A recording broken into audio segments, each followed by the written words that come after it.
Voilà, nous recevons un auteur, j'allais même dire un jeune auteur, puisqu'il est à son premier ouvrage, Papa Peggy. Papa Peggy, bonjour. Bonjour, Papa Nogo. Voilà, vous êtes l'auteur du livre que je montre à l'écran, Papa Kisolokele Charles, premier fils de Papa Simon Kimbangu.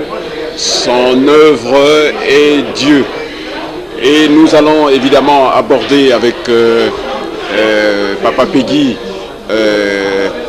quelques éléments portant sur son œuvre littéraire. D'abord une première question d'entrée. Comment avez-vous vécu cette expérience de l'écriture après la parution, la distribution? Vous avez peut-être été interpellé par vos lecteurs. Comment avez-vous vécu cette expérience de l'écriture? Au nom du Père et du Fils Saint-Esprit, merci Papa Enoch. Je commence d'abord à vous remercier également aux téléspectateurs qui allons nous suivre. L'expérience de ces livres, après l'avoir écrit, c'est vrai que c'était pas pour la première fois, c'est difficile parce qu'il y a toujours des difficultés par rapport à la compréhension, mais dans l'ensemble, comme c'est un livre qui a été écrit pour notre Père, pour montrer son travail que nous avons défini d'ailleurs comme Dieu, dans l'ensemble ça va, c'est un bon travail, c'est apprécié par les Kimbangis et toute autre personne. Voilà, en tout cas c'est tout à votre honneur, Papa Peggy, par l'écriture. Nous rendons hommage au travail de Papa Charles Daniel Kisolokele, qui est notre père spirituel à tous. Et évidemment, l'ouvrage, nous l'avons lu, voire relu, et nous ne nous en lassons pas, puisque vous nous apportez vraiment des informations précieuses pour notre histoire, pour les transmettre à nos enfants. Nous puisons des éléments d'enseignement. Alors, ce livre, vous l'avez subdivisé en 3 chapitres. La question que je vais vous poser est simple pour voilà, les amis qui nous suivent. Quels sont les 3 chapitres contenus dans votre livre? Je veux dire, si vous pouvez les présenter, surtout le premier chapitre. De quoi parlez-vous dans le premier chapitre? Donc, les 3 chapitres d'abord, et puis vous reviendrez ensuite sur le premier chapitre.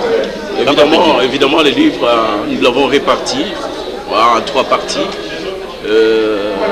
Des parties essentielles ici qui sont locales. La première partie s'intitule Ce qui sont locales, les personnages qui sont locaux. En Kikongo, nous allons aussi voulu rehausser notre langue, on parle Kabkantete. Et deuxième chapitre, ce qui sont locaux, qui est sa divinité, là on prouve que qui sont locaux est Dieu. Ça, nous l'avons intitulé La divinité, c'est qui sont locaux. Mais entre-temps, pour permettre à tous les lecteurs, quelle que soit leur tendance, soit musulmans, soit chrétiens, Kimbangis ou non, Mbazadibundu comme non, Sintelama comme non, mais qu'on s'y trouve, il y a un chapitre qu'on a intitulé la généralité, c'est le kimbangisme, c'est un tampon, c'est un lieu ou un relief où tout le monde peut se retrouver. C'est par là qu'on a voulu vraiment parler, parce que le but, c'est d'aller au-delà de la théorie qui existe. Parce qu'aujourd'hui, il est inadmissible qu'on puisse dire qu'un homme est Dieu. Et dans ce chapitre-là, c'est là où on a voulu montrer dans un premier temps, si nous, on dit qu'à partir d'aujourd'hui, qui sont lequel est Dieu, donc on doit redéfinir la théorie existante. Parce que la théorie existante, bien, vaut mieux qu'on croit qu'un statut est Dieu ou un vaudou est Dieu, mais pas un homme. Mais comment faire? C'est par là, en connaissance des causes, parce que nous, on a été enseignés par les grands professeurs. Simon Kimbangu Diangenda, à son ère, il nous a tout enseigné. Et on est parti par des bases essentielles qui nous a permis aujourd'hui, à travers l'enseignement qu'on a eu des papas Diangenda, qu'on puisse dire que Dieu est homme. On est parti par ce qui est simple, quand on regarde en Genèse. Créons l'homme à notre image et à notre ressemblance. Vous savez, Genèse 1, verset 26. Exactement. Si Dieu dit créons l'homme à notre image et à notre ressemblance, ça veut dire que Dieu ressemble à qui? Dieu ressemble... Papa Peggy, je vous laisse continuer votre démonstration. Je vous laisse conclure votre démonstration sur les hommes ont été parfois formatés à attendre un Dieu extraterrestre. Or, Dieu s'est fait homme. Voilà la difficulté. Voilà, exactement. C'est là où le débat doit retourner sur la table par rapport à l'enseignement. Parce que Papa Diangueta, il a fait quoi? Il a évolutionné. Il a évolutionné la théologie dans l'enseignement. Donc, si homme est Dieu, cette théorie qu'aujourd'hui on arrive à avoir des éléments pour dire que Dieu est homme, commence d'abord par ces chapitres-là.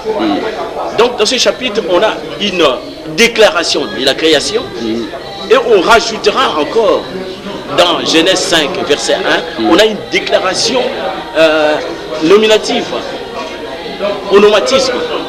Donc là, Dieu identifie l'homme. Dans ces chapitres, nous avons une comparaison de la déclaration créative que nous venons de dire et la déclaration nominative où l'homme a été nommé. Dans Genèse 5, verset 3, Dieu dit ceci: Dieu a créé Adam et Ève. Après les avoir créés, il les a nommés. Il les donne le nom des hommes. Oui. Papa Enoch, s'il vous plaît, vous pouvez me répondre. Homme, dans votre contrée, vous êtes des Congolais, dans votre dialecte, homme, ça veut dire quoi? Un homme, un humain. Non, Namungongo ya Mboka. Namungongo ya Mboka, Mutu, Moto. Voilà, c'est là où partent les choses. Parce que la théorie est devenue une théorie insensée parce que les gens n'avaient pas des éléments pour prouver que Dieu est homme.